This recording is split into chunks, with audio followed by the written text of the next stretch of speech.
Comilla Victoria সরকারি কলেজে জলাবদ্ধতার কারণে শিক্ষক-শিক্ষার্থীদের ভোগান্তি দেখা দিয়েছে।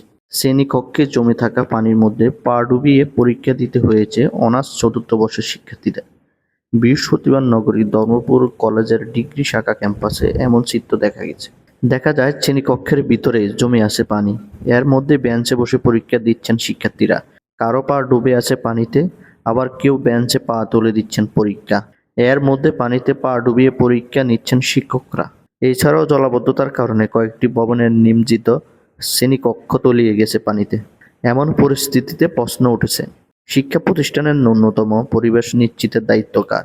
শিক্ষা পরিবেশ নিশ্চিত করতে দ্রুত কার্যকর পদক্ষেপ নেওয়ার দাবি জানিয়েছে শিক্ষার্থীরা। 2021 সালে এই ক্যাম্পাসে ভর্তি হওয়া প্রাণীবিদ্যা বিভাগে।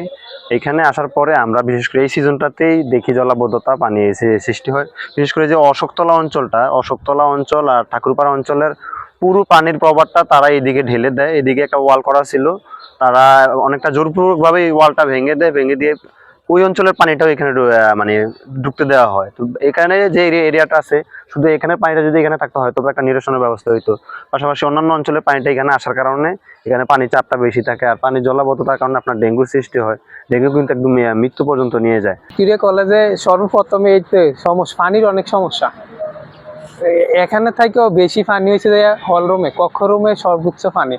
এতটুক পানি মানে টেবিল ছাড়া পা পর্যন্ত পুরাই পানি, একবার বসার অনুপযোগী। বর্ষাকালে যে বৃষ্টি হয়, এই বৃষ্টি হওয়ার পরেই এই ক্যাম্পাসে পুরাটার মধ্যেই জলাবদ্ধতা তৈরি হয় এবং শিক্ষার্থীরা এখানে ক্লাস করতে আসতে পারে না। কারণ হচ্ছে এখানে যথেষ্ট পরিমাণে পানি থাকে এবং প্রতিটা ক্লাসরুমে পানি থাকে।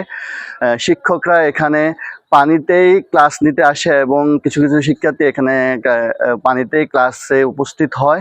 কিন্তু এই জলাবদ্ধতা খুবই খারাপ একটা পজিশনে পৌঁছাইছে। কারণ হচ্ছে পাশেই হচ্ছে বিসিক শিল্পনগরীর যে নোংরা আবর্জনাগুলা এখানে আসে এবং এখানে দীর্ঘদিন থাকে। এই কারণে এখানের পরিবেশটা তেমন বেশি ভালো থাকে না।